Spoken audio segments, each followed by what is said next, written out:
ఈరోజు మనం ప్రత్యేకమైన వర్తమానంలోకి వెళ్దాం. వర్తమానం యొక్క అంశం ఏంటంటే ఆధిక్యము కలగచేయువాడు. ఏంటిది? ఆధిక్యము కలగచేయువాడు. చూడండి, కొరింథీయులకు రాసిన మొదటి పత్రిక 4వ అధ్యాయం 7వ వచనం. కొరింథీయులకు రాసిన మొదటి పత్రిక 4వ అధ్యాయం 7వ వచనం. ఎందుకనగా నీకు ఆధిక్యము కలగజేయువాడెవడు?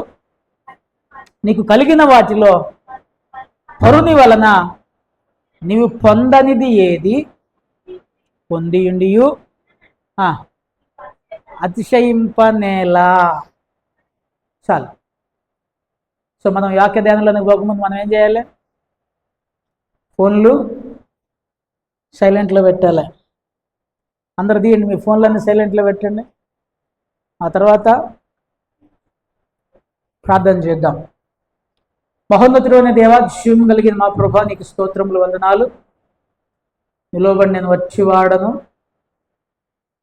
నా మాటలు, నా జ్ఞానము, నా తెలివి సమస్తం వ్యర్థం. మీరు మాట్లాడితే మేము జీవిస్తాము కనుక నాతోటి మా అందరితోటి మీరు మాట్లాడమని మమ్మల్ని దర్శించున్నాం. యేసు నామం మరించున్నాం తండ్రి, ఆమేన్. దేవునికి స్తోత్రం. హల్లెలూయా, హల్లెలూయా. ఈ యొక్క వచనములో 3 ప్రశ్నలు ఉన్నాయి. ఏమున్నాయి? 3 ప్రశ్నలు ఉన్నాయి ప్రధానంగా. ఈ 3 ప్రశ్నలకి జవాబులను మనము స్టడీ చేద్దాం. మొదటి ప్రశ్న ఏంటంటే, నీకు ఆధిక్యము కలగజేయువాడు ఎవడు? నీకు ఆధిక్యము కలగచేయువాడు ఎవడు? ఆధిక్యం అంటే ఏంటిది? ఆధిక్యము, ఆధిక్యత అంటే ఏంటిది? హల్లెలూయా. నేను తెలుగులోనే మాట్లాడుతున్నా. ఆధిక్యత అంటే ఏంటిది? ఎక్కువ, ప్రత్యేకమైన పేరు ప్రఖ్యాతలు, ఇంకా ఆధిక్యము. ఆధిక్యము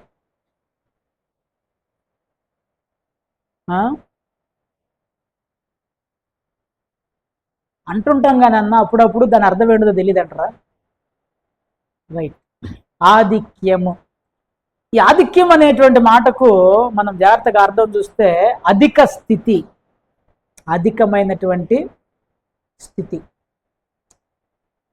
చాలాసార్లు మనము కొంతమందిని చూసి ఈ మాట వాడుతుంటాం, అతని స్థితి మారిపోయింది, అతని స్థితి మారిపోయింది. ఎందుకు మారిపోయింది? కొద్దిమందిని చూడండి, ఒక 5 సంవత్సరాల క్రితం ఉన్నప్పటికీ ఇప్పటికి చాలా డిఫరెంట్ ఉంటుంది. ఏకదం వాళ్ళ లైఫ్ చేంజ్ అయిపోతుంది. అధిక స్థితి. ఈ యొక్క ఆధిక్యము అనే పదానికి అర్థము అధికమైన స్థితి. పర్యాయ పదాలు ఇవన్నీ. అధికమైన స్థితి, గొప్పతనము. గొప్పతనం, ఇతరుల కంటే నిన్ను గొప్పగా ఉంచేటువంటిది. హెచ్చు, ఎక్కువ, హెచ్చుదనం. ఉన్నతమైనటువంటి స్థితిలో మిగతా వారందరూ ఒక లెవెల్లో ఉంటే మనం ఒక లెవెల్లో.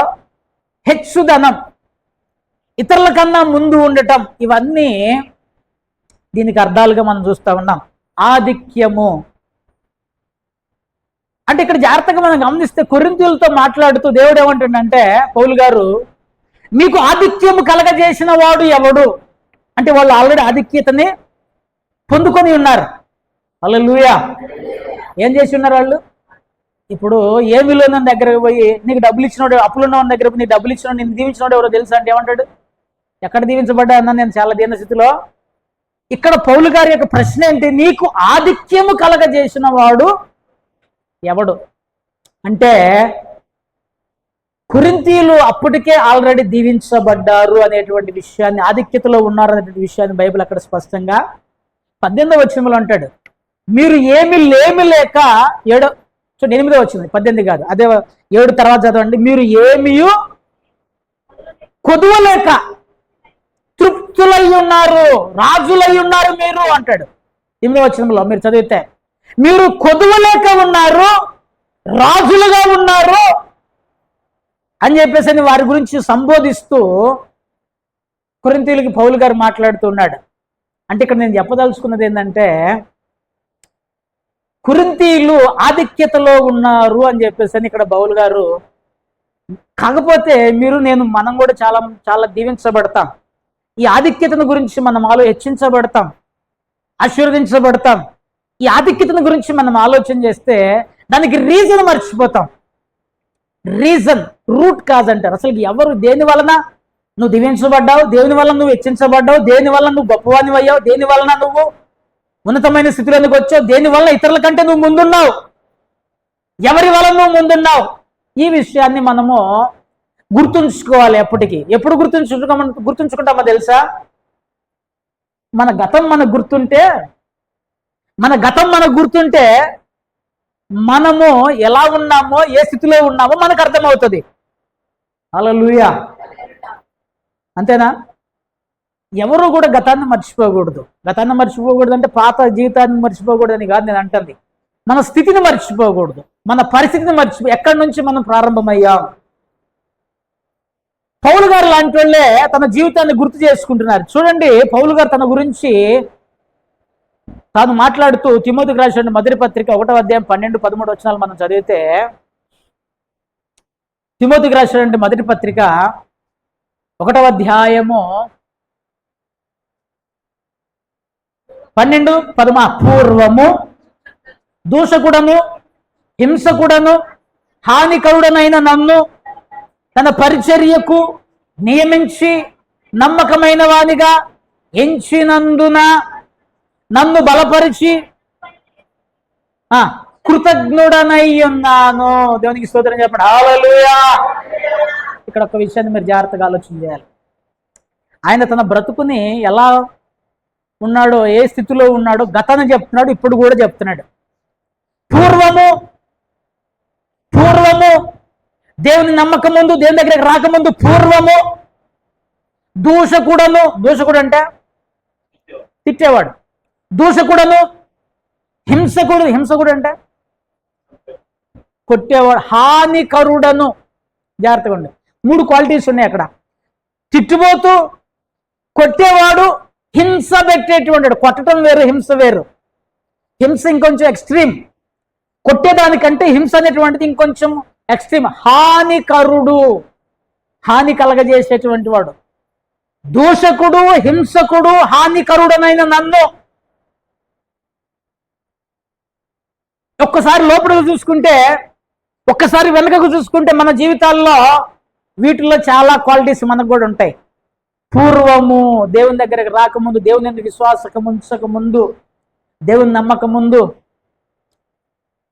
చాలా భయంకరమైన స్థితి. ఇవన్నీ చెప్పలేం, ఇదని చెప్పలేం, అదని చెప్పలేం.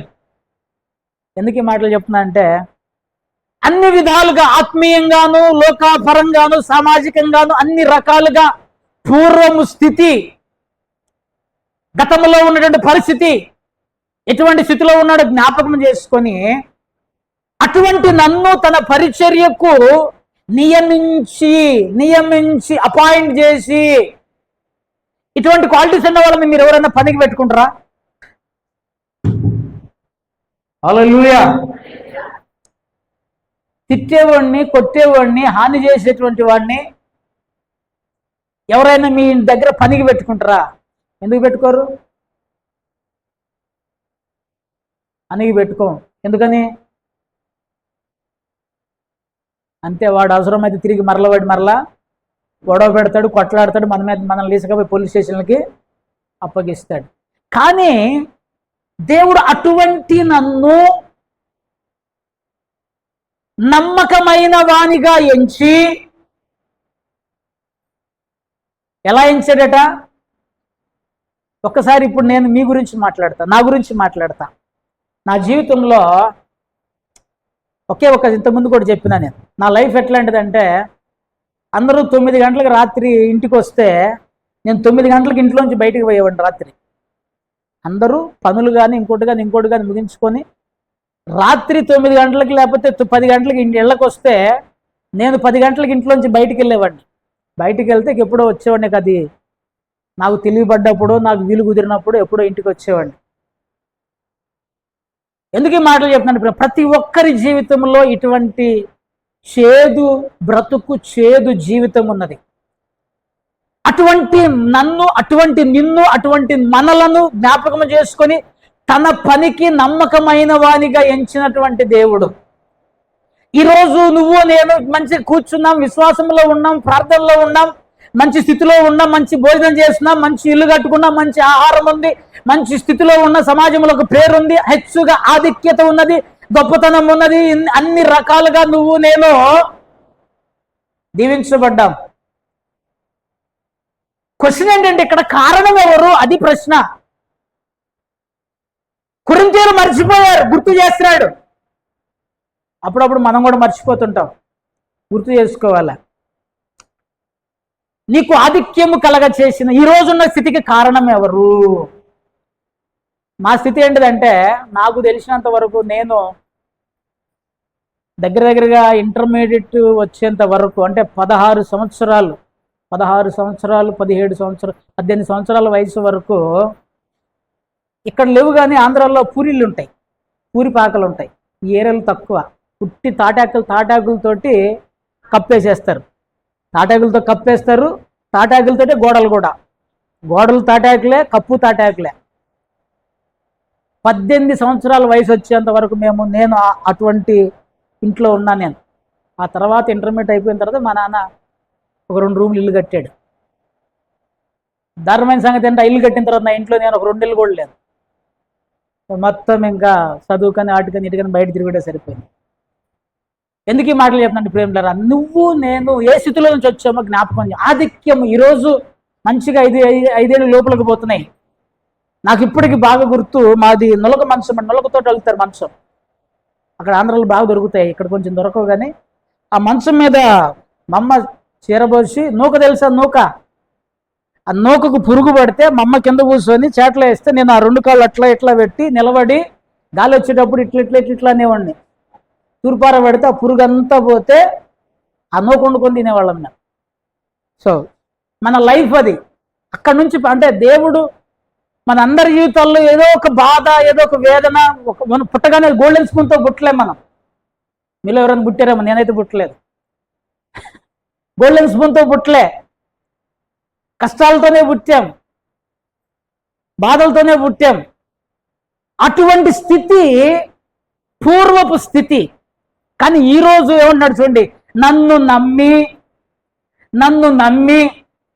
నమ్మి నీకు ఈరోజు ఈ స్థితికి కారణమైనటువంటి వ్యక్తి ఎవరు అనేటువంటిది నువ్వు నేను గ్రహించాలి. ఒకప్పుడు తిండికి ఇబ్బంది పడ్డాం, ఒకప్పుడు తిండికి వేదన పడ్డాం. అయ్యో మంచి భోజనం దొరికితే బాగుండు అనుకున్నాం. ఒకరోజు మా అమ్మ నేను ఒక మాట అడిగా, మీకు అంటే నాకు బాగా గుర్తు. నేను స్కూల్కి పోయి వచ్చిన తర్వాత ఇంట్లో అరటిపళ్ళు ఉన్నాయి. అరటిపళ్ళు ఉంటే బయటకు వచ్చి మా అమ్మని అడిగా, అమ్మ ఈరోజు చుట్టాలు ఎవరన్నా వచ్చారా అని అడిగా. మా అమ్మ మస్తు ఫీల్ అయింది. ఎందుకురా అట్లా అడిగినామంటే, మరి అరటిపళ్ళు మనం ఎప్పుడు కొనుక్కోలేదు కదా, రాలేదు కదా, ఎప్పుడు మనం కొనుక్కొచ్చుకోలేదు. మన స్థితి అంత లేదు మనకు. అప్పుడు ఎవరో ఒకరు చుట్టాలు వస్తే కొన్ని తెచ్చేవాళ్ళు కదా. అప్పట్లో చుట్టాలు ఎవడన్నా వస్తే 2 అరటిపళ్ళు ఏదో తీసుకొచ్చేవాడు. అరటిపళ్ళు ఎవరన్నా వచ్చారమ్మా అంటే మా అమ్మ ఫీల్ అయ్యి, లేదురా నానే కొనుక్కొచ్చాడని. ఓకే అంటే నాకు ఎందుకు గుర్తుండేదంటే, వాళ్ళ ఫేస్ ఫీలింగ్స్ నేను చూసినా కాబట్టి, ఆ మాట అడిగినప్పుడు వాళ్ళ హృదయంలో ఎంత బాధ కలిగిందో, ఎంత వేదన ఉన్నదో అవగాహన ఉంది కాబట్టి చెప్తున్నాను నేను. పూర్వపు చాలా దినస్థితిలో ఉన్నాం. ఈరోజు ఆధిక్యత ఉంది, కొంతమందికి ఇవ్వగలుగుతున్నావు, కొంతమందికి భోజనం నువ్వు ఇతరులకు భోజనం పెట్టగలుగుతున్నావు. రీజన్ మర్చిపోకూడదు, రూట్ కాజ్ మర్చిపోకూడదు, దానికి కారణం ఎవరు అనేటువంటిది మర్చిపోకూడదు. ఇప్పుడు అని బిడ్డారా, పౌలు గారు తాను గుర్తు చేసుకుంటూ ఒక మాట అంటున్నాడు చూడండి, అద్భుతమైన మాట. కొరింథీయులకు రాసిన మొదటి పత్రిక 15వ అధ్యాయం 10వ వచనంలో, కొరింథీయులకు రాసిన మొదటి పత్రిక 15వ అధ్యాయము 15వ వచనం, అయినను నేనేమై ఉన్నాను, అది దేవుని కృప వలననే అయి ఉన్నాను.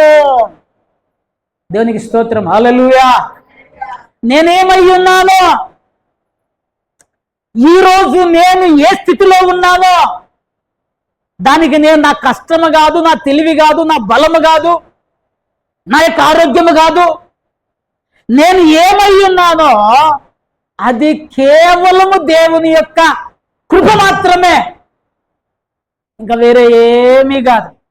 కేవలము కేవలము కేవలము దేవుని కృప మాత్రమే. నువ్వు ఒకవేళ అనుకోవచ్చు, నా శక్తి, నా బలము, నా జ్ఞానం, నా తెలివి, నా యొక్క ఆధిక్యతను నువ్వు అనుకోవచ్చు. కానీ ప్రియని బిడ్డలారా, నేనైతే ఘనంగా చెప్పగలుగుతా, నేనైతే గొప్పగా చెప్పగలుగుతా. ఈ రోజు నేను ఏ స్థితిలో ఉన్నానంటే ఏదో ఉన్నదే, ఏదో గొప్ప అంబానీలం అయిపోలేదు, లేకపోతే టాటా బిర్లాలం అయిపోలేదు. కానీ ఉన్నదే, ఈ కొద్ది స్థితికి కారణము కూడా దేవుడైనటువంటి యేసుక్రీస్తు ప్రభువారే. హల్లెలూయా. చూడండి ప్రేమికులారా, మన జీవితాలలో మనకు ఆధిక్యత కలగజేసినటువంటి దేవుడు. చూడండి, కీర్తన గ్రంథంలో కీర్తనగాడు అద్భుతమైన మాట అంటున్నాడు. కీర్తన గ్రంథము 75వ కీర్తన 6, 7 వచనాలు మనం చదువుదాం. కీర్తన గ్రంథము 75వ కీర్తన 6, 7 వచనాలు. తూర్పు నుండి అయినను, పడమటి నుండి అయినను, అరణ్యము నుండి అయినను హెచ్చు కలుగదు. ఈ మాట జాగ్రత్త గుర్తుపెట్టుకోండి. తూర్పు నుండి గాని, పడమటి నుండి గాని, అరణ్యము నుండి గాని హెచ్చు కలగదు. గొప్పతనము రాదు, ఆధిక్యత రాదు, అధికమైన స్థితి రానే రాదు. కంటిన్యూషన్. దేవుడే తీర్పు తీర్చువాడు. ఆయన ఒకనిని తగ్గించును, ఒకనిని హెచ్చించును. దేవునికి స్తోత్రం చెప్పండి. హల్లెలూయా. మరి హెచ్చు కలగదా? తూర్పు నుంచి కలగదు, పడమటి నుంచి కలగదు, అరణ్యం నుంచి కలగదు. హెచ్చు కలగ చేయువాడు ఆయన ఒకనిని హెచ్చించును, ఒకనిని తగ్గించును. ఇప్పుడు నేను గొప్పవాడిని అయ్యానంటే కారణం ఎవరు? నేను దీనుడినైపోయి దరిద్రుడినైపోయి అంటే కారణం ఎవరు? దేవుడే. అంటే నా జీవితాన్ని బట్టి, నా పరిస్థితిని బట్టి, నా క్యారెక్టర్ని బట్టి దేవుడు అటు ఇటుగా. తప్పిపోయిన కుమారుడు దేవుని వదిలిపెట్టిపోవడం. ఎప్పుడైతే మనం దేవుని వదులుతామో అప్పుడు మన బ్రతుకులు పాడైపోతాయి అన్నటువంటి విషయాన్ని దేవుడు చెప్తున్నాడు. హెచ్చు కలగదు. చాలా మంది అంటుంటారు, వాని వల్ల కలిసి వచ్చింది, వీని వల్ల కలిసి వచ్చింది, ఈ పాప పుడితే కలిసి వచ్చింది, ఆ బాబు పుడితే కలిసి వచ్చింది. కొడుకులు పులిస్తే కలిసి వస్తుందా? మరి కొడుకు ఎందుకు పాడైపోయాడు? ప్రశ్న అర్థమవుతుందా? కొడుకు పుడితే కలిసి వచ్చినప్పుడు కొడుకు ఎందుకు పాడైపోయాడు? మరి వాడు కూడా గొప్పడు కావాలిగా. ఆలోచన చేయవలసిన వారం అంటున్నాం. ఆయన బైబిల్ ఆయన ఒకనిని హెచ్చించును, ఒకనిని తగ్గించును. గుర్తుపెట్టుకో, నీకు, నాకు, మనము ఏదైతే కలిగి ఉన్నామో అది మనం ఆయన ఆధిక్యము కలగ చేయువాడు. చూడండి, హన్నా దేవుని సూచిస్తూ ప్రార్థిస్తూ దేవుని కీర్తన ఎత్తి పాడుతూ మాట్లాడుతున్నది. కొరింథీయుల సమూయేలు రాసిన మొదటి సమూయేలు గ్రంథము 2వ అధ్యాయము 7, 8 వచనాలు మనం చదువుదాం. సమూయేలు రాసినటువంటి మొదటి గ్రంథము 2వ అధ్యాయము 7, 8 వచనాలు. యెహోవా దారిద్ర్యమును ఐశ్వర్యమును కలగజేయువాడును, కృంగజేయువాడును. ఇక్కడ చూడండి, మీరు ఆపోజిట్ దొరుకుతాయి. ఆపోజిట్ పదాలు కనపడుతుంటే మీరు జాగ్రత్తగా అబ్జర్వ్ చేయండి. దరిద్రము, ఐశ్వర్యము. దరిద్రానికి ఆపోజిట్ ఏంటిది? ఐశ్వర్యము. కృంగుదల, లేవనెత్తువాడు. చూడండి, ఆయనే అనే పదాలు వస్తుంటాయి మీకు.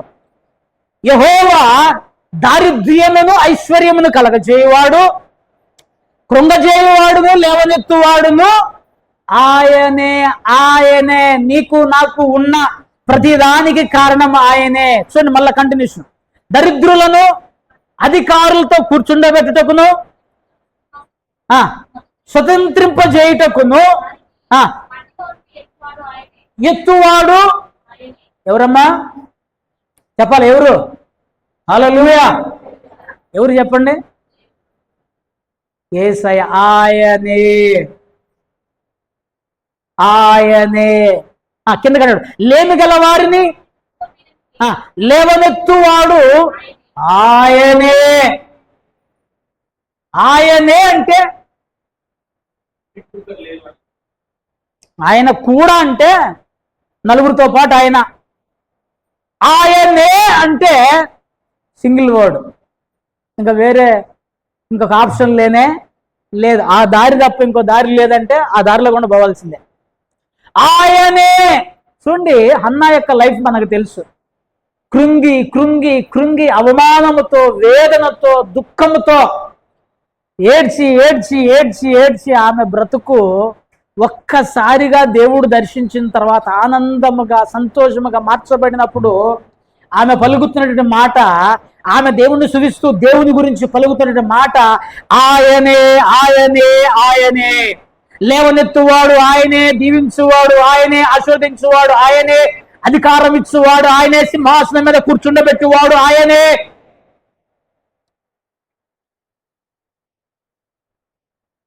ఎక్కడి నుంచి? పెంట కుప్ప మీద నుండి, అంటే ఆల్మోస్ట్ ఆల్ జీరో నుంచి, జీరో జీరో జీరో స్థానము నుంచి, సున్నా స్థానము నుంచి ఈరోజు మనకున్న 10, 20, 30, 100 ఏ స్థితిలోనూ ఉన్నావో ఆ స్థితిని కలగ చేసిన వాడు ఆయనే.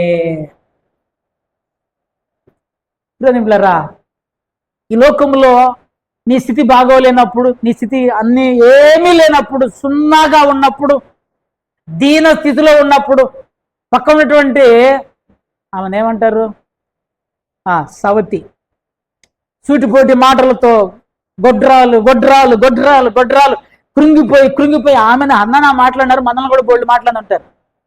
మన జీవితాన్ని జ్ఞాపకం చేసుకుంటే చాలా మాటలు,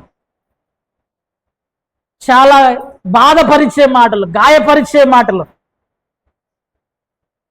తక్కువ చేసి చూసేటువంటి మాటలు, హీనమైన స్థితిని ఎదుర్కొనేటువంటి మాటలు. కానీ గుర్తుపెట్టుకో, ఆయన ఆయన ఆయన ఆధిక్యము కలగ చేయగలిగిన వాడు, అధికమైన స్థితిని కలగ చేయగలిగిన వాడు తీసుకొచ్చి ఉన్నతమైన స్థితిలో ఎవడన్నా ఊహించాడా? బైబిల్లో మీరు చూడండి, చాలా మందిని చూడండి, చాలా మంది భక్తుల యొక్క చరిత్రలను చూడండి. దీన స్థితిలో నుంచి గొర్రెలు కాసుకునేవాడు రాజు ఎట్లయితాడండి? ఏ లెక్కనవుతాడు? చెరసాల్లో ఉన్నటువంటి వాడు ప్రైమ్ మినిస్టర్ ఎట్లయితాడు? ఏ లెక్కనవుతాడు? చేపలు పట్టుకునేటువంటి వాడు ఒక అపోస్తుల యొక్క స్థితికి ఏ లెక్కన ఎదగలుగుతాడు? నీ స్థితి ముఖ్యం కాదు, నీకు దేవునితో ఉన్నటువంటి రిలేషన్ ముఖ్యం. హల్లెలూయా. ఆ స్థితిని మార్చగలిగిన వాడు ఆయనే. స్తోత్రం. హల్లెలూయా. చూడండి ప్రేమలరా, మీకు ఆధిక్యము కలగ చేయువాడు ఎవడు అని చెప్పేసి అక్కడ ప్రశ్న పెట్టాడు. కిందకి మనం చూస్తే ఆయనే ఆయనే ఆయనే అనే మాటలు మనకు కనపడతాయి. చూడండి, మొదటి దినవృత్తాంతాల గ్రంథంలో ఒక వ్యక్తిని నేను మీకు చూపిస్తాను. మొదటి దినవృత్తాంతముల గ్రంథము 4వ అధ్యాయము 9వ వచనములో 9-10 వచనాల్లో ఈ 2 వచనాలని వ్యక్తి యొక్క జీవిత చరిత్ర రాయబడి ఉంటది. మొదటి దినవృత్తాంతముల గ్రంథము, హల్లెలూయా, 4వ అధ్యాయము 9-10 వచనాలు. యెబేజు తన సహోదరుల కంటే ఘనము పొందిన వాడై ఉండెను, వేదన పడి ఇతని కంటినని అతనికి యెబేజు అని పేరు పెట్టాను. ఆగండి, యెబేజు ఏంటిది ఈయన పేరు? యెబేజు. ఎప్పుడన్నా విన్నారా? యెబేజు అతని పేరుకు అర్థం ఏంటంటే వేదన. ఏంటి చెప్పండి? ఎవరికన్నా అట్లాంటి పేరుందా? ఆల్మోస్ట్ ఆల్ మన లాంగ్వేజ్లో చెప్పాలంటే దరిద్రుడు. వాళ్ళమ్మ వేదన పడి అంటారు చూడండి, వాడు ఇష్ట దరిద్రుడే, పుట్టుకలనే తల్లిని తీసేసుకున్నాడు అంటారు కొంతమందిని. కన్నేటప్పుడే వేదన పడి కన్నదట, వాడికి ఆ పేరే పెట్టింది వేదన. రోడ్డు మీదకి పోతారే వేదన అంటే ఎట్లుంటది? మనకు కొన్ని లోపాలు ఉంటాయి జనరల్గా, మనమేం గొప్ప గొప్ప వాళ్ళం కాదు కదా. మన లోపాలని తీవ్రంగా చూపిస్తున్నప్పుడు ఎట్లుంటది? అవహేళన చేసినప్పుడు ఎట్లుంటది కదా. మనలో ఉన్నటువంటి చిన్న చిన్న లోపాలు దేవుడు పెట్టినయే. కొంతమందికి ముక్కు పొడుగు ఉంటుంది, కొంతమందికి ఆకారం బాగోదు, కొంతమంది లావు ఉంటారు, కొంతమంది బక్కగా ఉంటారు, కొంతమంది.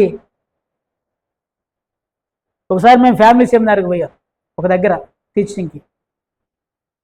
ఆయన వాళ్ళ ఆవిడని తీసుకురాలి ఒక అతను. ఏమైంది బాబు అని అంటే మాట్లాడుతున్నాడు. ఏమైందంటే, అబ్బా ఏం లేదన్న, ఆమె కొన్ని పళ్ళు ఎక్కువ ఉంటాయి అన్న, ఎత్తుకుంటాయి అన్న, అందుకే తేలేదంటాడు. పళ్ళు ఎత్తుకుంటే మీటింగ్ తీసుకురావా? పళ్ళు ఎత్తుకుంటే మీటింగ్లు తీసుకురారా? మరి ఎందుకు చేసుకున్నావు? లోపాలు అందరిలో ఉన్నాయి.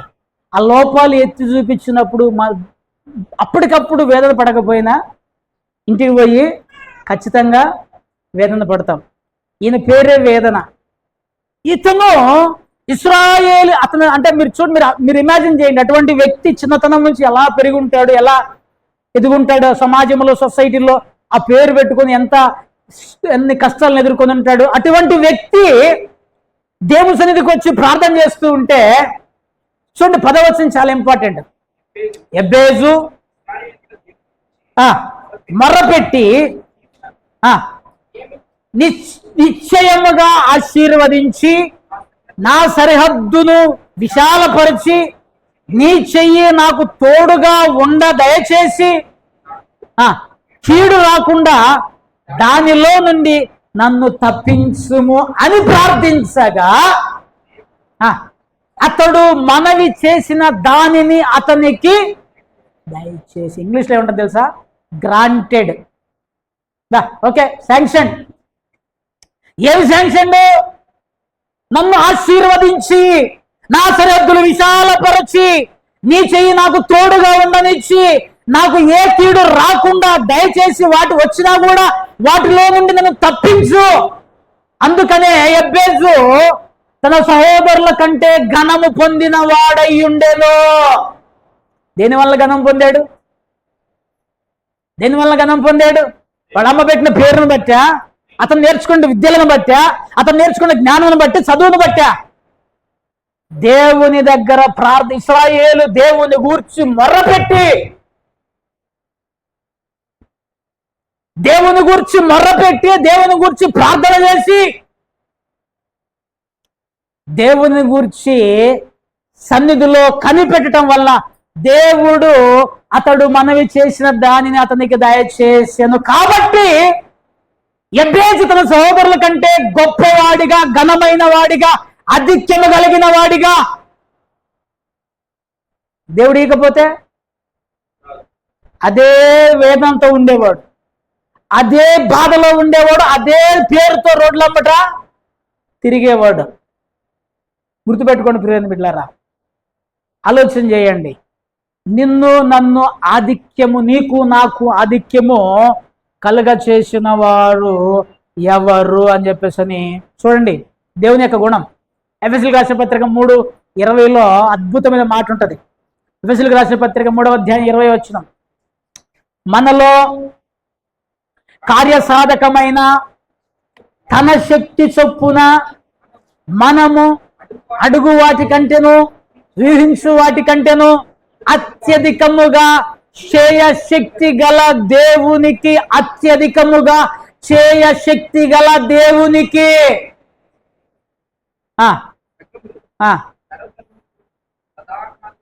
మహిమ కలుగును గాక. ఆమేన్, హల్లెలూయా. ఒక 10 years బిఫోర్ ఇట్లా ఉంటుందని ఊహించారు ఎప్పుడన్నా మీరు? ఇమాజిన్ చేయండి. ఒక 10 సంవత్సరాల క్రితం, ఒక 15 years బిఫోర్. నేనైతే మంచిర్యాలకు వచ్చినప్పుడు ఇమాజినేషన్ కాదు కదా, అసలు రేపు అనేటువంటి దాని గురించి ఆలోచన కూడా లేదు. రేపు అనేటువంటి దాని గురించి ఆలోచన కూడా, రేపు ఉంటామా అసలు నాకు అప్పుడప్పుడు అనిపిస్తుంది, నిజంగా నేనేనా నా జర్నీ జ్ఞాపకం చేసుకుని నిజంగా నేనేనా, అసలు ఏంటిది జర్నీ, ఈ పరిస్థితి ఏంటిది, అసలు ఊహకు అందనటువంటిది. అంటే కళలో కూడా ఈ స్థితి, ఈ పరిస్థితులను ఊహించినటువంటి ఆ రోజుల్లో అసలుకి తినటానికే లేదు. మాకు సూపర్వైజర్ ఒక ఆయన ఉండేవాడు, కృపకుమార్ గారు అని. ఆయన ఇప్పుడు ఏలూరులో ఉంటున్నాడు. ప్రతి నెల ఆయన దగ్గర అప్పు చేసేవాడిని. అప్పుడు నాకు 1800 జీతం వచ్చేది, క్యాంపస్ సైడ్ నుంచి 1800 వచ్చేది. 1800 సరిపోయేవి కాదు, ప్రతి నెల పోయేవాడిని 1000 రూపాయల దాకా అప్పు చేసేవాడిని. ఈ నెల 1800 వస్తే, అన్న ఈ నెలలో అప్పు ఉంది కదా, లేదు నువ్వు ఆ అప్పు కట్టు, మళ్ళీ నీకు అప్పు ఇస్తా అంటాడు. అంటే ఆయన స్టాక్ ఉండనీడు. ఆయన మళ్ళీ 1000 రూపాయలు కట్టేది 800 మిగిలేదు నా చేతిలో. మళ్ళీ పోయి అప్పు అడిగేవాడిని, మళ్ళీ ఇచ్చేవాడు. పాపం ఇచ్చేవాడు, ప్రతిసారి అడిగినప్పుడు ఇచ్చేవాడు, కానీ నెల జీతం పడక కానీ మళ్ళీ గుంజుకునేవాడు.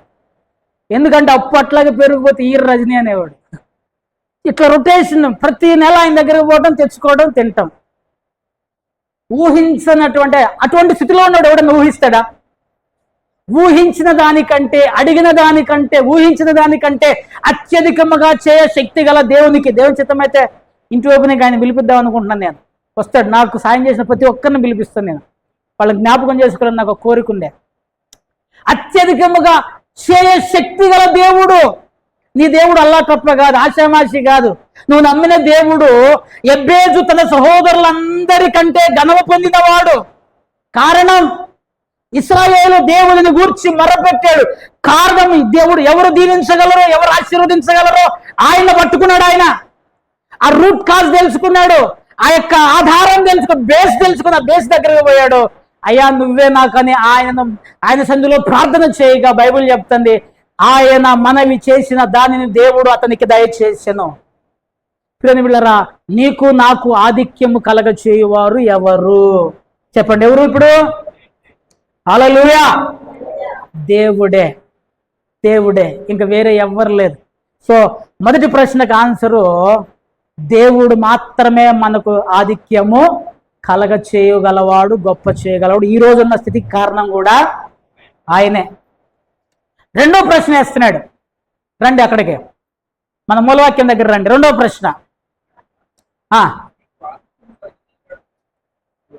ఎవడు నీకు కలిగిన వాటిలో పరుని వలన నీవు పొందనిది ఏది? ఇక్కడ కొంచెం మనం జాగ్రత్తగా ఆలోచన చేయాలి. నీకు కలిగిన వాటిలో ఏమన్నాయి? నీకు ఏదైతే ఉందో అవి. పరుని వలన నీవు పొందనిది ఏది? ఇక్కడ ట్రాన్స్లేషన్ కొంచెము పరుని వలన అనే బై మిస్టేక్ లో పడింది. అది మిస్టేక్ కాదు, లేకపోతే ఏమర్థం కానీ అసలు మీనింగ్ ఏంటంటే పరుని వలన అనేటువంటిది కాదు. న్యూ లివింగ్ ట్రాన్స్లేషన్, ఇక ట్రాన్స్లేషన్స్ లో ఈజీ అంటే వాటిని ఆ యొక్క ఇంగ్లీష్ ట్రాన్స్లేషన్ పరుని వలన అనేటువంటి దాని కాడ అసలు మీనింగ్ ఏం రాయబడిందంటే, what do you have that God has not given you? దేవుడు ఇవ్వకుండా నీ దగ్గర ఉన్నది ఏంటిది? ఇది ప్రశ్న. అసలు ప్రశ్న ఏంటంటే, దాని అసలు అర్థం ఏంటంటే, దేవుడు ఇవ్వకుండా నీ కలిగి ఉన్నది ఏంటిది? ఇది అసలు ప్రశ్న. అర్థమవుతుందా? నీకు కలిగిన వాటిలో దేవుని వలన నీవు పొందనిది ఏది? పరుని వలన కాదు. జనాలు మనకేం సాయం చేస్తారు? దేవుడు నీకు ఇవ్వనిది ఏమున్నది నీ దగ్గర? దేవుడు ఇవ్వకుండా ఏమైనా సంపాదించావా నువ్వు? నీకు కలిగిన వాటిలో లేనిది ఎట్లాగూ లేదు. కలిగిన వాటిని మనం అర్థం చేద్దాం. ఏమేమి ఉన్నాయి మనకి ఏమేమి ఉన్నాయి? హల్లెలూయా! ఏమి లేవా? నేను చెప్తా ఏమేమి ఉన్నాయో. రెండు విషయాలు చెప్తా. ఆత్మీయంగా ఆలోచన చేద్దాం. తర్వాత లోకానుసారంగా కూడా ఆలోచన చేద్దాం. ఆత్మీయంగా నంబర్ 1, ఎఫెసీయులకు రాసిన పత్రిక 2వ అధ్యాయం 8-9 వచనాలు చదవండి. మీరు విశ్వాసము ద్వారా కృపచేతనే రక్షింపబడి ఉన్నారు. ఇది మీ వలన కలిగినది కాదు, దేవుని వరమే. ఇది క్రియల వలన కలిగినది కాదు కనుక ఎవడునూ అతిశయపడ వీలు లేదు. ఆత్మీయంగా మనకి ఏమేమి ఉన్నాయో ఆలోచన చేద్దాం. నంబర్ 1, రక్షణ ఉందా? హల్లెలూయా! ఈ ప్రశ్నకి అందరూ ఆన్సర్ చెప్పండి. రక్షణ ఉందా మీ అందరికీ? మేము రక్షించబడ్డామని వాళ్ళందరూ చేతులు ఎత్తండి. దేవునికి స్తోత్రం. హల్లెలూయా! ఎవరిచ్చారు? నీ శక్తి కాదా? నీ బలం కాదా? ఇది రాసింది ఎవరో తెలుసా? పౌలు గారు దేవుని యొక్క ఆత్మచేత రాశాడు. పౌలు గారు క్యారెక్టర్ ఏంటో తెలుసా? ఆయన లైఫ్ స్టైల్ ఏంటో తెలుసా? బెన్యామీను గోత్రంలో పుట్టాడు, పరిసయ్యుడు, రోమన్ సిటిజన్షిప్ ఉన్నవాడు, పితృపారంపర్యాచారం గురించి అంటే నిష్ట కలిగినటువంటి వాడు. ఆయన చెప్తా మాట ఏంటో తెలుసా? ఇవన్నీ ఉత్తియే, దేవుని కృప వలన నేను ఎంత నిష్ట కలిగి ఉన్నా కూడా ఆ రక్షణ నాకు దొరకలే. దేవుని కృప వలన, విశ్వాసము ద్వారా దేవుని కృప వలన దేవుని వరమే రక్షణ. నీకు కలిగి ఉన్న వాటిలో దేవుని వలన నీవు పొందనిది ఏది? దేవుడు ఇవ్వకుండా నువ్వు పొందుకున్నటువంటిది ఏది? నీ రక్షణ, నీ విశ్వాసము, నీ జీవితము, నీ ప్రార్థన, మన యొక్క జీవితంలో ఈ రక్షణ అనేటువంటిది కానీ, విశ్వాసం అనేటువంటిది కానీ దేవుడు మనకి ఇస్తూ ఉన్నాడు అనేటువంటి సత్యాన్ని గమనించాలి. ఇంకొక మాట మీకు మా అద్భుత కొరింథీయులకు రాసిన పత్రికలో కొన్ని మాటలు చెప్పాడు. 12వ అధ్యాయం 4-5 వచనాలు రండి. 4, 5, 6 వచనాలకు రండి. కృపావరములు నానా విధములుగా ఉన్నవి గాని ఆత్మ ఒక్కడే, మరియు పరిచర్యలు నానా విధములుగా ఉన్నవి గాని ప్రభు ఒక్కడే. నానా విధములైన కార్యములు కలవు కానీ అందరిలోనూ అన్నిటిలోనూ జరిగించు దేవుడు. హల్లెలూయా. నేను వాక్యం చెప్తున్నా, నేను జబ్బ జరుచుకుంటున్నా. అద్భుతంగా వాక్యం చెప్పగలను నేను. రజనీ పాస్టర్ అంటే ఏంది అనుకుంటున్నారు అని నేను జబ్బ జరుచుకున్నా. అవుతుందా? కృపావరములు నానా విధాలుగా ఉన్నాయి, ఇచ్చేవాడు ఒక్కడే. ఆయన ఇవ్వబట్టే నేను చెప్తున్నా. ఆయన జ్ఞానం ఇవ్వబట్టి, ఆయన తెలివిని ఇవ్వబట్టి, ఆయన వాక్యం మీద కొద్ది గొప్ప అవగాహన ఇవ్వబట్టి పరిచర్యలు నానా విధములుగా ఉన్నాయి. ఒక్కొక్కడికి ఒక్కొక్క పరిచర్య. ఒకనికి పంచిపెట్టే పరిచర్య, ఒకనికి పై విచారం చేసే పరిచర్య, ఒకనికి పనులు చేసే పరిచర్య. పరిచర్యలు నానా విధములుగా ఉన్నాయి. నీ టాలెంట్ కాదు, గుర్తుపెట్టుకో. ఈ పరిచర్య చేసే టాలెంట్ కూడా దేవుడే ఇచ్చాడు. నానా విధములైన కార్యములు ఉన్నాయి. అన్నిటినీ, అందరిలో అన్నిటినీ జరిగించు దేవుడు ఒక్కడే. నేను అద్భుతంగా పాటలు పాడుతున్నా. మా చర్చిలో నా అంత పాటలు పాడేవాడు లేడు అన్నా అనుకో, ఎట్లుంటది? ఆ స్వరం ఇచ్చిన వాడు దేవుడు, ఆ జ్ఞానం ఇచ్చిన వాడు దేవుడు. ఆ యొక్క మీరు సొలొమోను దేవాలయం కట్టేటప్పుడు కానీ, లేదా ఆ యొక్క ప్రత్యక్ష గుడారం కట్టేటప్పుడు కానీ మీరు చూడండి, అక్కడ కొంతమందికి దేవుడే జ్ఞానం ఇచ్చి వారి చేత ఆ మందిరపు పనులు కానీ, లేకపోతే ఇంకోటి కానీ మంచి నగిషి పనులు చేసేవానికి దేవుడు జ్ఞానం ఇవ్వటం వలన, బెసలేదని ఒక ఎత్తుంటాడు, దేవుడే జ్ఞానం ఇవ్వటం వలన రాయబడి ఉంటుంది.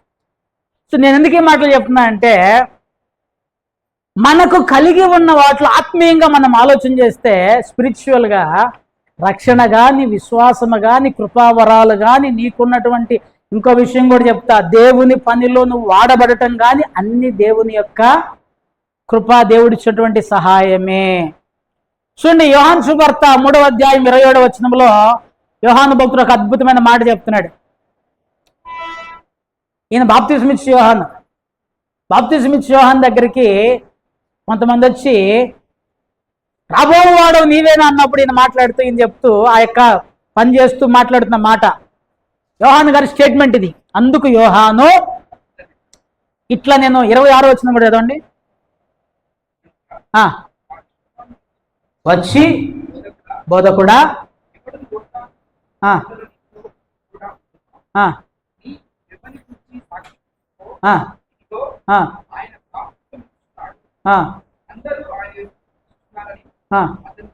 చెప్పిరి. అందుకు యోహాను ఇట్లా, నేను తనకు పరలోకము నుండి అనుగ్రహింపబడితేనే గాని ఎవడును ఏమీ పొందనేరడు. పరలోకము నుండి అనుగ్రహింపబడితేనే గాని ఎవడును ఏమీ పొందనేరడు. ఇప్పుడు నీకున్నది ఎవరిచ్చినట్టు? నాకు ఇచ్చింది, నాకున్నది ఎవరిచ్చినట్లు? అందుకే ప్రశ్న వేస్తున్నాడు, నీకు కలిగిన వాటిలో దేవుని వలన నీవు పొందనిది ఏది? ఆత్మీయంగా, లోకానుసారంగా కూడా చూద్దాం కొన్ని విషయాలు. చూడండి, మొదటి దినవృత్తాంతముల గ్రంథము 29వ అధ్యాయం 12వ వచనం. మొదటి దినవృత్తాంతముల గ్రంథము 29వ అధ్యాయం 12వ వచనం. ఐశ్వర్యమును గొప్పతనమును నీ వలన కలుగును, బలమును పరాక్రమమును నీ దానములు. హెచ్చించువాడవను, అందరికి బలమిచ్చువాడవను నీవే. ఐశ్వర్యమును గొప్పతనమును ఈ లోకానుసారంగా కూడా అప్పుడు 100 రూపాయలు 100 రూపాయలు 100 రూపాయలు 100 రూపాయలు సమకూర్చుకున్నాం. ఇప్పుడు దేవుడు ఒక స్థితిని ఇచ్చి కొంత కోటీశ్వరులం కాదు, కొంత స్థితిని ఇచ్చాడు. ఎక్కడిది? దేవుడు ఇచ్చాడు. గుర్తుపెట్టుకుని, నేను సంపాదించాను అనుకో, మాకు ఒక్క దెబ్బలు ఎగిరిపోతుంది. మళ్ళీ చెప్తున్నాను, నేను సంపాదించాను అనుకున్నావు అనుకో, ఐశ్వర్యం మీద మనసు ఇస్తే అది రెక్కలు కట్టుకొని ఎగిరిపోద్దట. ధనము సంపాదించ ప్రయాస పడకుమో అని ఉంది. దేవుడే ఇస్తాడు, దేవుడే ఆశీర్వదిస్తాడు, తగిన సమయంలో దేవుడు హెచ్చిస్తాడు. ఐశ్వర్యము, గొప్పతనము, బంగారము, డబ్బు, ఇల్లు, వాకిలి, నీకున్న ప్రతిదీ ఈ లోకానుసారంగా ఏదైతే నువ్వు నేను కలిగి ఉన్నామో ఎక్కడి నుంచి వచ్చినాయి?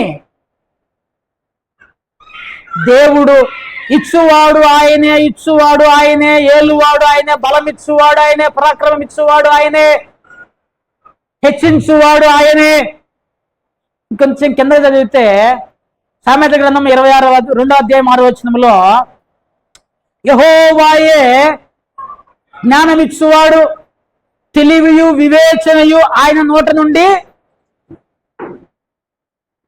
మన గురించి చాలా మంది అంటుంటారు ఈ పదం. ఏ పదం? మంచి టాలెంటెడ్ పర్సన్ అండి. ఏం పర్సన్? తెలివి గల్లవాడాయా? ఏం గల్లవాడు? ఎక్కడి నుంచి వచ్చింది? దేవుడిచ్చాడా తెలివి, దేవుడిచ్చాడు ఆ జ్ఞానం. ఆ జ్ఞానము, ఆ తెలివి, ఆ వివేకము, వివేచన దేవుడు ఇచ్చినటువంటివి అని చెప్పేసి బైబిల్ స్పష్టంగా తెలియచేస్తున్నది. ఈ లోకానుసారంగా కానీ ఆత్మీయంగా కానీ యాకోబు రాస్తూ 1వ అధ్యాయం 17వ వచనంలో ఈ మాటలు చెప్తున్నాడు. శ్రేష్టమైన ప్రతి ఈవియు, సంపూర్ణమైన ప్రతి వరమును పరసంబంధమైనదే జ్యోతిర్మయుడగు తండ్రి వద్ద నుండి వచ్చును. ఎక్కడి నుంచి వస్తున్నాయట? ప్రతి ఈవి, ప్రతి బహుమతి, ప్రతి వరము, ప్రతి విధమైనటువంటి ఆశీర్వాదము పరసంబంధమైనదే జ్యోతిర్మయుడగు దేవుని యొద్ద నుండి వచ్చును. ఇక చెప్పండి, ఇక నీ సొంతంగా నువ్వు సంపాదించింది ఏంటిది? నన్ను అడిగితే నా శరీరం కూడా నా సొంతంగా నేను సంపాదించుకోలే. నా శరీరం కూడా నేను సంపాదించుకోలే. దేవుడే నాకు నా శరీరాన్ని ఇచ్చాడు అని చెప్పేసి బైబిల్ స్పష్టంగా తెలియచేస్తూ ఉన్నది. నెంబర్ 1 ఏంటిది? మొదటి ప్రశ్న ఏంటిది? ఆధిక్యము కలగజేయువాడెవడు? గొప్పవానిగా నిన్ను చేయగలిగిన వాడు ఎవడు? ఎవరు? హల్లెలూయా! అందరు చెప్పండి, ఎవరు? దేవుడు. నెంబర్ 1. నెంబర్ 2, నీకు కలిగిన దాంట్లో దేవుని వల్ల నువ్వు పొందకుండా ఏదైనా ఉందా? నీ వస్త్రము కానీ, నీ బంగారము కానీ, నీ డబ్బు కానీ, నీ ఇల్లు కానీ, వాకిలి కానీ, ఆరోగ్యము కానీ, ఆయుష్ కానీ, ఐశ్వర్యము కానీ, ఈ లోకానుసారమైనటువంటివి. ఆత్మీయంగా రక్షణ కానీ, విశ్వాసము కానీ, కృపావరాలు కానీ, జ్ఞానము కానీ, ఆత్మ సంబంధమైన జ్ఞానము కానీ, వాక్య జ్ఞానము కానీ, ప్రార్థనా జీవితము కానీ దేవుడు ఇవ్వకుండా నువ్వు కలిగి ఉన్నటువంటిది ఏదైనా ఉందా? సో సమస్తము దేవుడు ఇచ్చినటువంటివే. ఇప్పుడు అసలు ప్రశ్న ప్రారంభమైంది. ఏంటిదా అసలు ప్రశ్న? 3వ ప్రశ్న చదవండి, అక్కడే ఉంది. పొందియుండియు పొందనట్టు నీవు అతిశయింపునేలా. అంటే దేవుడు ఇప్పుడు నీ సొంతంగా కష్టపడి నువ్వు తెచ్చుకుంటే నువ్వు కొంచెం గర్వపడ్డా ఒక లెక్క ఉంటుంది. దేవుడే అనుగ్రహిస్తే, ఇప్పుడు ఎబ్బేజు జబ్బలు తెరిచాడు అనుకో, నా సహోదరులు అందరికంటే నేను గొప్పవాడిని అని అన్నాడు అనుకో, మరి దేవునికి ప్రార్థన చేసింది ఏమైంది? అతిశయింపనేలా. అతిశయం. దేవుడు ఆ గ్రాస్ రూట్ నుంచి, ఆ నేల మీద నుంచి, ఆ కుప్ప మీద నుంచి లేవనెత్తి సింహాసనం మీద కూర్చోబెడితే ఇక్కడికి వచ్చేసరికి అతిశయం ప్రారంభమవుతుంది. దేవుడు ప్రశ్నిస్తున్నాడు, కొరింథీ సంఘమా, ఎందుకు అతిశయిస్తున్నావు? దేవుని బిడ్డలారా ఎందుకు అతిశయిస్తున్నారు? ఎందుకు గర్వపడుతున్నారు? ఎందుకు హెచ్చించుకుంటున్నారు? నీకు ఆధిక్యం కలగజేసిన వాడు, నీ వలన నీకు నీ సొంతగా నీకు ఆధిక్యం రాలే, నీకు కలిగినవన్నీ దేవుడు ఇచ్చినయే, నీ స్థితి నీది కాదు, నీ ఆత్మీయ స్థితి నీది కాదు, నీ లోకానుసారమైన స్థితి నీది కాదు, అన్నీ దేవుడు ఇచ్చిందే. మరి నువ్వెందుకు గొప్పగా హెచ్చించుకుంటున్నావు? నిజం ప్రేమిలరా, 100 రూపాయలు జేబులో కనపడుతుంటే పైన 2000 రూపాయలు లెక్కలేస్తాం మనం. ఉన్నది 100 రూపాయలు, లెక్కల మటుకి 2000 రూపాయలు లెక్కలేస్తాం. అదేమంటే 100 రూపాయలు ఉన్నాయిగా. సహజంగా ఒక భక్తుడు ఇట్లా చెప్పాడు నాకు, గుర్తుపెట్టుకోండి. ఒక విజయం వచ్చిందనుకో, ఆటోమేటిక్గా గర్వం ప్రారంభమవుతుంది. ఒక విజయం వచ్చిందనుకో, సింపుల్గా స్లైట్గా గర్వం స్టార్ట్ అవుతుంది. ఇంతకుముందు కూడా మీకు చెప్పాను నేను నా లైఫ్లో. ఈ పిల్లర్లు చూసుకొని నేను బాగా ఉప్పొంగిపోయేవాడిని. జస్ట్ సిమెంట్ పిల్లర్లు చూసుకొని, మంచిర్యాలలో ఎంత పెద్ద పిల్లర్లు ఏ చర్చికి వేయలేదు, ఉప్పొంగి గర్వంగా ఏమనుకుంటున్నావు, మన చర్చి చాలా పెద్ద పిల్లర్లు వేసినాం. పిల్లర్ల మీద 2-3 సంవత్సరాలు ఆగిపోయింది. అట్లాగే కప్పు వేయలే, స్లాబ్ వేయలే. ఆ తర్వాత ఎందుకు మనం వేయలేకపోతున్నాం అంటే నాకు అర్థమైంది ఏంటంటే, పిల్లర్ల కాడే నువ్వు ఆగిపోయావురా, పిల్లర్లకే నీ గర్వం వచ్చింది, అందుకని ఆపినా దేవుడు అని అర్థం. నాకు అవగాహన తెచ్చాడు. ఇక అప్పుడు మొదలు పెట్టే, ప్రభువా నన్ను క్షమించు, ఇది ఉంటుంది, కూలిపోతుంది. ఎందుకు ఈ మాట చెప్తున్నా అంటే, ఒక మనిషి ఒక ఉన్నతమైన స్థితికి వచ్చిన తర్వాత, ఒక గొప్ప స్థితికి వచ్చిన తర్వాత, ఒక స్థలం కొను, ఒక ఇల్లు కట్టు, ఒక వస్తువు కొను, ఒక బంగారం కొను, లేకపోతే ఇంకొక ఈ లోకంలో ఒకరికంటే మనం ఒక మెట్టు పైకి ఎక్కంగానే ఎట్లా ఉన్నది కాస్త ఎట్లా వస్తుంటుంది అనమాట. బాడీ పోస్చర్ మారిపోతుంటుంది. ప్రైజ్ లేడన్న కాడ ప్రైజ్ లేడన్నా ఎట్లా వచ్చేస్తుంటుంది అన్నమాట. అంటే మనిషి సహజ నైజం. కానీ క్రైస్తవులమైన మనం గుర్తుంచుకోవాలి, నీవు అతిశయింపనేలా. నాకు తెలిసి ఒక మిత్రుడు ఉన్నాడు, నాకు బాగా తెలుసు. దగ్గరగా 5-6 ఎకరాల పొలం ఉంటుంది. సింపుల్గా నడుచుకుంటూ వస్తుంటాడు మీటింగ్లు. కారు ఉంటుంది, కారు వాడు అప్పుడప్పుడే ఆయన పని కోసం మామూలుగా నడుచుకుంటూ వస్తుంటాడు. నేను అంటా అప్పుడప్పుడు, నీకు ఇంకో 10 కోట్లు ఇచ్చినా కూడా ఇట్లే ఉంటావు కదా నువ్వు అంటే నవ్వుతున్నాడు. అరే నీకు ఇంకో 10 కోట్లు ఇచ్చినా కూడా ఇట్లాగే ఉంటావు, మేమైతే మాత్రం 10 కోట్లను 10 రకాలుగా పన్నేరం చేసేస్తామన్నా అంటే నవ్వుతున్నాడు. నిజం ప్రియులారా, అతిశయించకూడదు మనం. ఆధిక్యత దేవుడిది, కలిగి ఉన్నవన్నీ దేవుని. మరి ఇంక ఇక్కడ అతిశయం ఎక్కడ? మనం అతిశయించాల్సిన అవసరం ఏముంది? పొంది ఉండి పొందనట్టు. మళ్ళా స్టేట్మెంట్ చూడు, దేవుడు ఏం చేయలేదన్నా, అన్ని చేస్తున్నాడు, ఏం చేయలేదు. పొందనట్టు నీవు అతిశయింపనేలా. చూడండి, కొరింథీయులకు రాస్తూ 5వ అధ్యాయం 6వ వచనంలో దేవుడు మాట్లాడుతున్నాడు. పౌలు గారు కొరింథీయులకు రాసిన మొదటి పత్రిక 5వ అధ్యాయం 6వ వచనం, మీరు అతిశయపడుట ఏది కాదు, మంచిది కాదంటే, అతిశయించువాడు ప్రభువుని బట్టి అతిశయించాలి, అంతకు తప్పితే ఇంకే వేరే దేని బట్టి అతిశయించకూడదు. ఈ వాక్యం చెప్పాం మనం ఇంతకు ముందు. అతిశయించడం, ఈ లోకము సంబంధమైన వాటి గురించి అతిశయించుట మంచిది కాదు. గర్వపడటం మంచిది కాదు. గర్వపడటం మంచిది కానే కాదు. ఎందుకు తెలుసా ప్రేమలరా? పులిసిన పిండి కొంచెమైనను ముద్దంతయు పులిజేయను. చిన్నపాటి గర్వము కూడా నిన్ను పాపములోనికి లాక్కుపోతుంది. చిన్నపాటి గర్వం, అసలు గర్వము కొంచెము ఆ యొక్క గర్వముతో ఆ లోపల లీలగా మెదిలిందనుకో, అసలుకి సాతాన్ అనేటువంటి బయటికి కూడా అనలే. మీరు బైబిల్ చదివితే సాతాన్ అనేటువంటి బయటికి కూడా అనలే, నోటితో పలకలే. హృదయములో అనుకుంటేవి కదా అని రాయబడింది. హృదయములో అనుకుంటేవి కదా.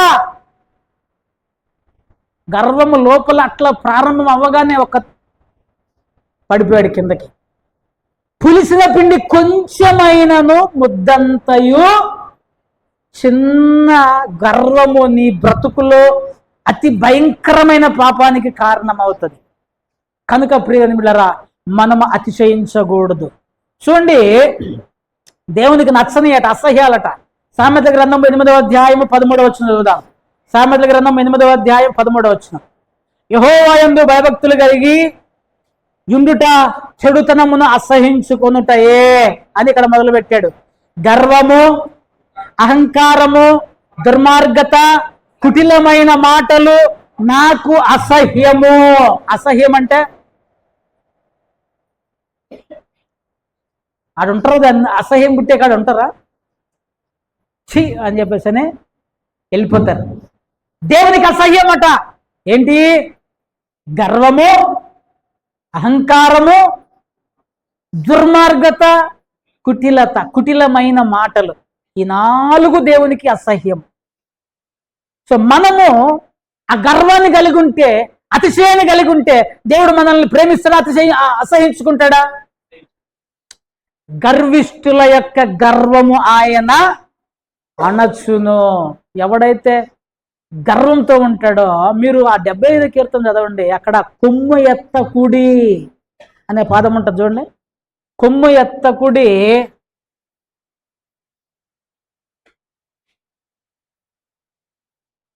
చదవండి ఒక మాట. అది కొమ్ము ఎత్తకుడి, ఎత్తకుడి, పొగరు పట్టిన మాటలాడకుడి, ఆజ్ఞ ఇచ్చుచున్నాను. కొమ్మెత్తమాకండి. కొమ్ము అంటే నెత్తి కొమ్ములు వచ్చినాయి అంటారు కదా, కొమ్మెత్తమాకండి. నాశనానికి ముందు గర్వము నడుచును. సామెతల గ్రంథము 16వ అధ్యాయం 18వ వచనం. నాశనానికి ముందు గర్వము నడుచును. గర్వం వస్తుందంటే గుర్తుపెట్టుకోండి, తొందరలోనే మనము ఓటైపోతాం, నాశనం అవుతాం. కనుక ప్రియులారా, నాశనాన్ని కోరి తెచ్చుకోవద్దు, అతిశయించొద్దు. యాకోబు రాసిన పత్రికలో కొన్ని మాటలు ఉన్నాయి చూడండి. 4వ అధ్యాయము 14, 15, 16 వచనాలు. యాకోబు రాసిన పత్రిక. తెలియదు. ఈ మాట జాగ్రత్త. మీ జీవము ఏ పాటిది, కొంతసేపు కనబడి ఆవిరి వంచి వారే కనుక బ్రతికియుండి ఇది అది ఇప్పుడైతే మీ డంబముల యందు అతిశయపడుచున్నారు, ఇట్టి అతిశయము చెడ్డది. చెప్తున్నాడు, మీ జీవము ఏ పాటిది అన్నాడు. ఎన్ని రోజులు బతుకుతాం? కొంతసేపు కనబడి అంతలో మాయమయ్యే ఆవిరి వంటిది. చనిపోయిన కాడ వాడతాం ఈ పాటలో. ఆవిరి జస్ట్ పొయ్యి మీద మొద్దయంగల్లోనే ఆవిరి వెళ్ళిపోతుంది, సెకండ్స్లో అయిపోతుంది. సెకండ్స్లో అయిపోతుంది. మరి సెకండ్స్లో అయిపోయేటువంటి లైఫ్కి డంబం ఎందుకు? సెకండ్స్లో పోయేటువంటి జీవితానికి అతిశయం ఎందుకు? జస్ట్ ఒక్క కళ్ళు మూసి కళ్ళు తెలిసేలోపు ఆవిరి మాయమైనట్టు మాయమైపోతాం మనము. మరి మీరు డంబము, అతిశయము, మీ డంబముల ఎంత అతిశయిస్తున్నారు? డబ్బా మాటలు. డంబం అంటే గర్వపు, గొప్పలు చెప్పుకుంటారు కదా. ఇక్కడ ఒక పదం వాడతారు, మరి అది జనరల్గా పెద్ద అంటే పెగ్గిలిపోతున్నారు అనే వాడతారు. పెగ్గిలిపోతున్నాడు అంటారు. జస్ట్ ఎప్పుడు ఉంటామో ఎప్పుడు పోతామో తెలియని లైఫ్కి గర్వము, అహంకారము అవసరమా? మీ జీవం ఏ పాటిది? ఇట్టి అతిశయము మంచిది కాదు. అన్ని దేవుడు తీసుకొచ్చి ఇచ్చాడు. ఇంకో చిన్న ఎగ్జాంపుల్ చెప్తాను, ఒక 2-3 నిమిషాలు నేను ముగిస్తాను. ఒక వ్యక్తి అద్భుతంగా కుండలు తయారు చేస్తున్నాడు. మంచి ఎక్సలెంట్ నైపుణ్యంతో కుండలు తయారు చేసి కాల్చి అక్కడ పెట్టాడు. కుండ అంటుంది, నా అంతటి అందమైన కుండ ఇంకోటి లేదు అంటుంది. ఇప్పుడు కుండ అందంగా తయారైంది ఓకే, అసలు కుండదా గొప్పతనము చేసినోందా?